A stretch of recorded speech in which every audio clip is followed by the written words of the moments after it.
കഴിക്കാൻ എന്താ ഉള്ളത്? കഴിക്കാൻ എന്താ വേണ്ടേ? എന്താ ഉള്ളത്? എന്താ എനക്ക് വേണ്ടേ? ഇത് തരൂന്ന് പറ. എന്തേലും തരുമോ? ചോദിച്ചാലും തരും. ചോദിച്ചാലും നീ എന്ന് ചോദിക്ക്. എന്നാ പിന്നെ സതുദ്ദേശത്തോടെ ചോദിക്കുന്നെങ്കിൽ ഞാനങ്ങ് തരും. എന്റെ ഉദ്ദേശം വേറെയാണെങ്കിൽ ചിലപ്പോ ഇത് കൊണ്ടും തരും.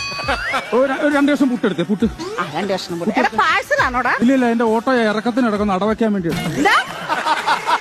എന്താ അല്ല ഇതാകുമ്പോ കല്ലച്ചവിടെ കിടന്നുള്ളൂല്ലോ. എന്റെ പുട്ട് കൊള്ളത്തിലെന്നല്ലേ നീ ഇപ്പൊ പറഞ്ഞേ? ഇനി മേലെ നീ ആരോട് പറയുന്നത് സർലയുടെ പുട്ട് കല്ലിച്ച പുട്ടാന്ന്. നല്ല പുട്ട് തന്നെ. എന്നാ പിന്നെ സർലേ ഒരു ചായ ഇട. ചായയോ? പതച്ച ചായ വേണോ പതക്കാത്ത ചായ വേണോ? പതക്കാത്ത മതി. ശരി പതക്കാത്ത ഇടാം. എന്താ പേരിനെ കൊല്ലണം?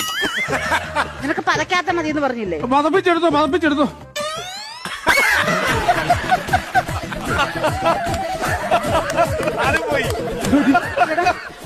എടാ ആ ചായ എങ്ങോട്ടാ പോയത്? ചായ ജേക്കബിന്റെ കൂടെ ഫ്ലൈറ്റ് കയറി പോയോ? അല്ല സാധാരണ ഈ സമയത്തിനുള്ളിൽ വന്ന് കേറേണ്ടതാ. എന്നെ ചുമ്മാ നാണം കെടുത്തത്. വന്ന് കേറുന്നുണ്ടോ? ഇതിനകത്ത് വന്ന് കേറുന്നുണ്ടോ? എവിടെ പോയത്? എനിക്കറിയത്തില്ല. ചൂട് ചായ തല വീണ പൊള്ളൂടാ.